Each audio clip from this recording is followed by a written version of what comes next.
Good morning, everybody, or good afternoon if you're on the East Coast. Hopefully everybody is safe and dry today. Hopefully y'all can hear me. If somebody could let me know, that'd be great. I will be watching chat during the presentation. My name is Ann Mitchell. I know many of you were expecting Crista, but she just got back late last night from her adventure in New York City. She's safe and all in one piece and very glad to be home. We're glad to have her back. Alrighty, so today we're going to talk about tombstone photography, do's and don'ts. Some of this may seem like common sense, but sometimes it's always good to hear common sense. So let's get going.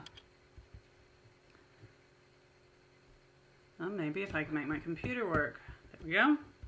There we go. Alright, so it is always very important before you start to do a little planning. If you just show up at the cemetery without a plan, you might be in trouble. So some things you may want to take with you and the reasons why. This one's obvious.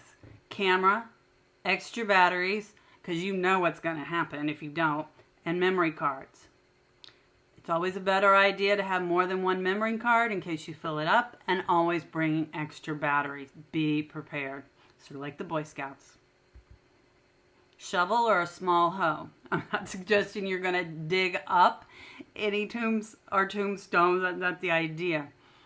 But there may be, grass that's growing up. There may be dirt that you want to move from around the site. I mean, be respectful, right? But I don't think anyone's going to complain if you clean up a gravesite a little bit and make it more presentable, and it will give you a better picture. I look at some of the pictures I've taken over the years, and I really wish I had done this. A little whisk broom to brush off the grave, make it easier on your hands. Maybe some really tiny, cheap little paintbrushes. Don't spend a lot. But if you think about the crevices of a tombstone, if you use these very carefully, and remember, you do not want to damage a tombstone, but you can use these to brush out, pieces of dirt, a little bit of maybe moss or something that's gotten on the side, being very careful. It's an option. A spray bottle of only water. A lot of times that will make the tombstone more readable. If you spray water on it, do not spray other chemicals. You do not want to damage the tombstone. A roll of paper towels and or a box of wipes. Make sure that if you've got a box of wipes, that it doesn't have any kind of chemicals or anything that might hurt the tombstone. Yes, that is my phone ringing. Somebody will grab it here in a second. Gloves. It might keep your hands cleaner, and if you're messing around with your camera, that will, you don't want to get dirt all over it. So sometimes that is a really good idea. Bring something to write with. Or if you feel more comfortable, you can use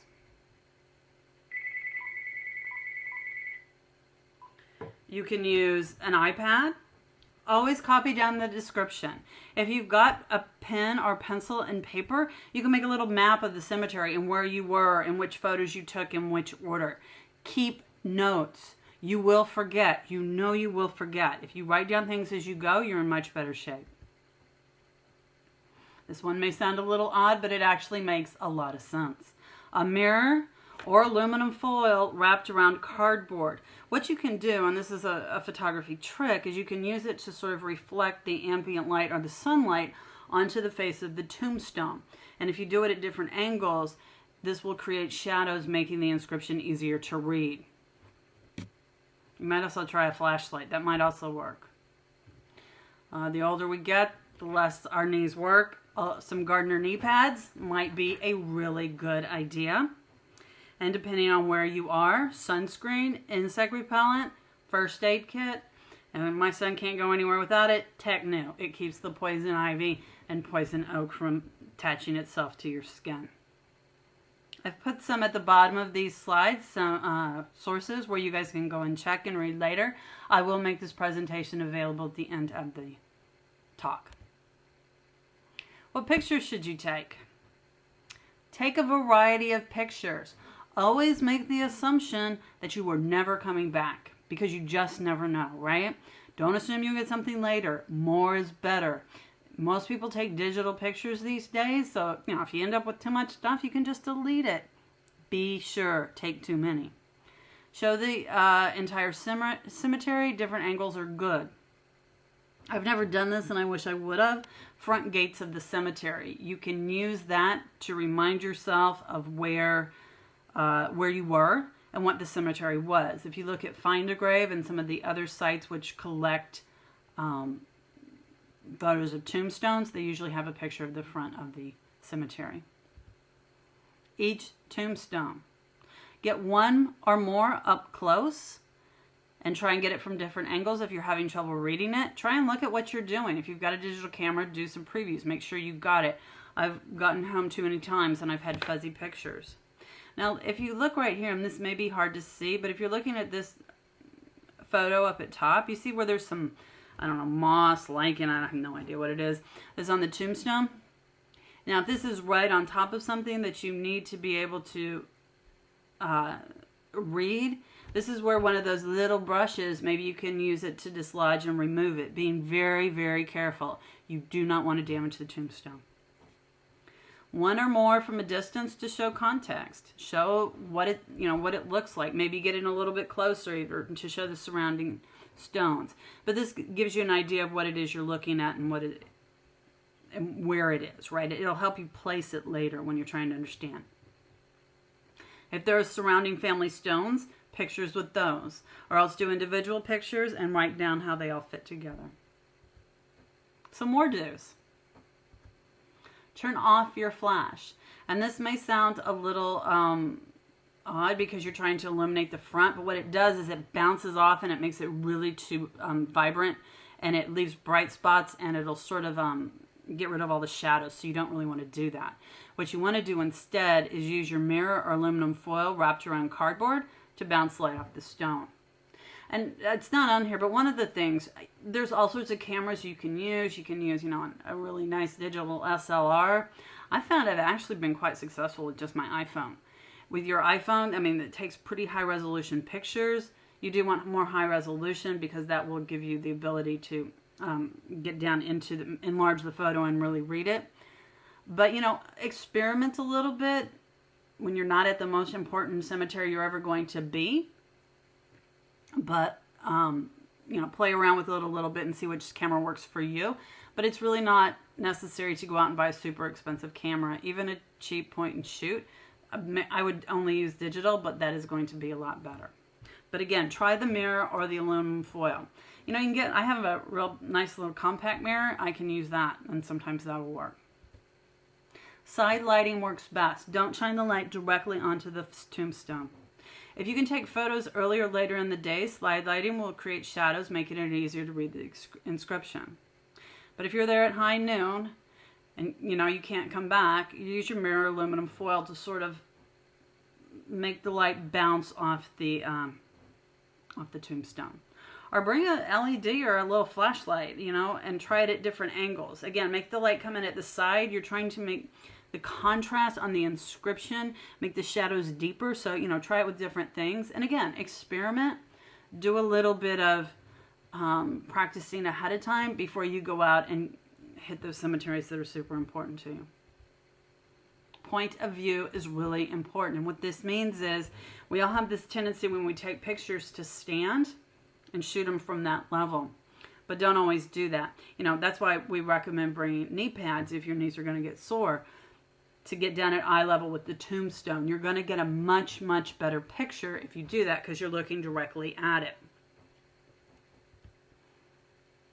Do you or don't you need permission to go into different cemeteries? And what I'm going to recommend you read, I'm going to talk about that a little bit, but I'm going to recommend that you read this article by Judy Russell, the legal genealogist. She's done a really good job of summarizing it.